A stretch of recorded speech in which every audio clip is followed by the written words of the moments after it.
किसी समय की बात है, एक छोटे से गांव के पास एक बड़ी सी पुरानी हवेली थी जिसे लोग भूतिया हवेली कहते थे।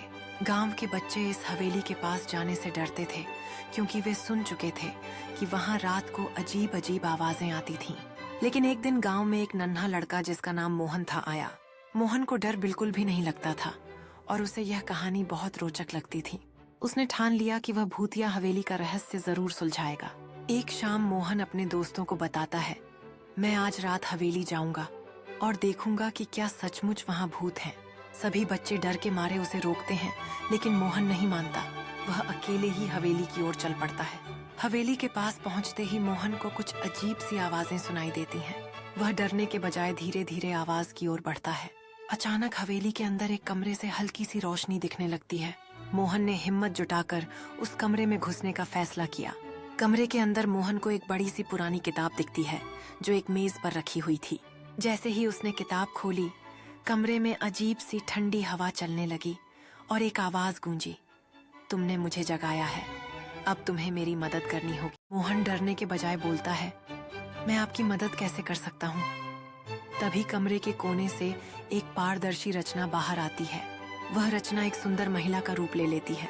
वह कहती है, मैं यहाँ एक समय बहुत खुशहाल जीवन जी रही थी, लेकिन एक दिन एक जादूगर ने मेरी खुशियाँ छीन ली और मुझे यहाँ फंसा दिया। मोहन ने पूछा, क्या मैं आपकी मदद कर सकता हूँ?